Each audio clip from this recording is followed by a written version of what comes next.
Hi friends, welcome.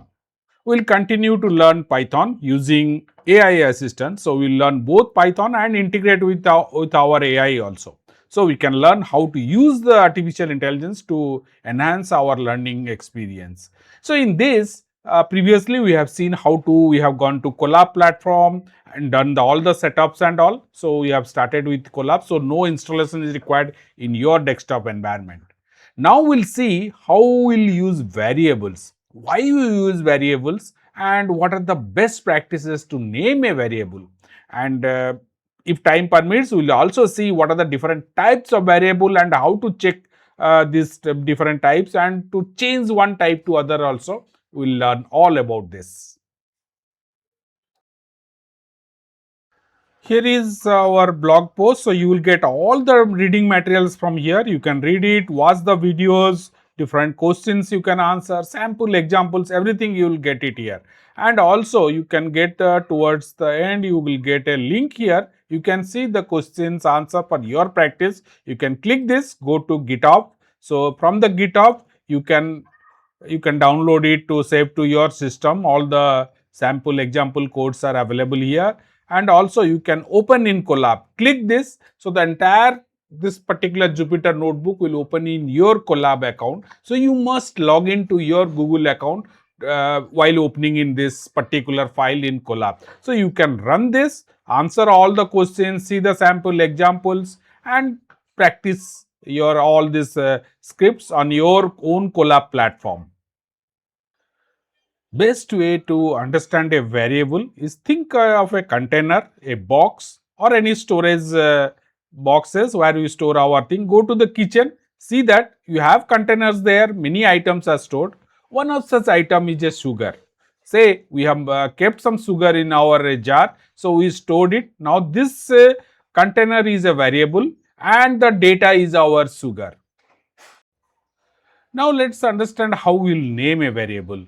Say in the box, if I write S only instead of writing sugar, then it will be confusing for me to pick up the container or the box where sugar is stored. So I must write a very descriptive way, so I myself can understand which material is in or the which data is in which variable. So variable naming it must be a descriptive. I cannot simple write A, B, C or store the data. It may work when I have a 3-4 line of code, but when I have a long list, a big code or a big page where at the 50th line when I come across a variable, I want to know what for this variable is used or what this variable is for.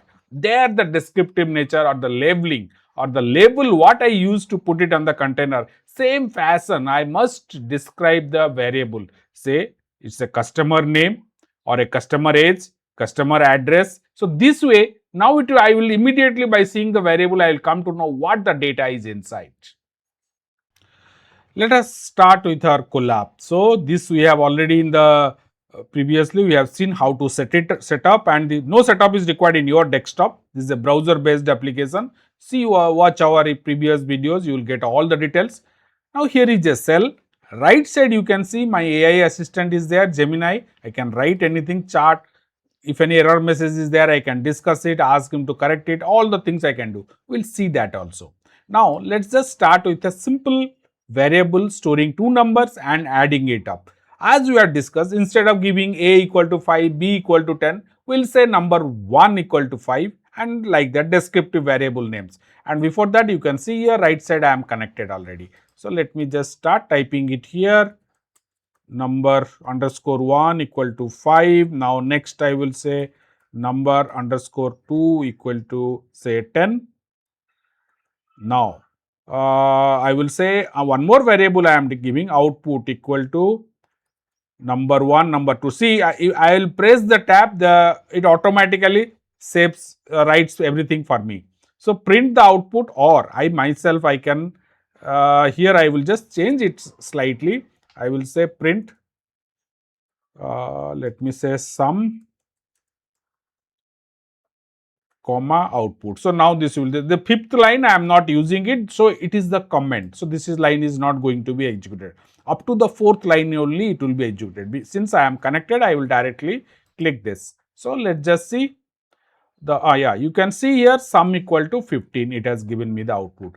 Now we have seen what are the best practices of creating a variable, what is the how you will describe it, what should be the better way, because when you write big codes and all, we need a descriptive variable names and all. We'll see that. But can we create variables on our own way, or is there a rule to follow? This is language specific. So Python have some set of rules to follow. So we must follow those rules to create a variable. Similarly, can I can store a variable, say I want to store a numeric variable in a string. It is like our container. Say we use bottles for milk, but we use box for keeping our shoes. So the container changes based on the what the goods inside. Same way we have our variable also changes based, that is called a variable type. Can you define the type? Yes, we can define the type. Or can we change the type? We can change the type. All these types and changing from one type to other, and the rules of the variable, what rules we must follow, we'll learn it in our next session. That's all, friends. Just to refine our learning, please try to answer these simple questions. So, and if you are facing any issue or any understanding or any question, doubt, anything you have, use the comment section below to post it. And my request is please subscribe to our channel and press the bell icon so you'll be notified as and when we add tutorials, and we are frequently adding that also. Please share this with your friends, and thank you for watching.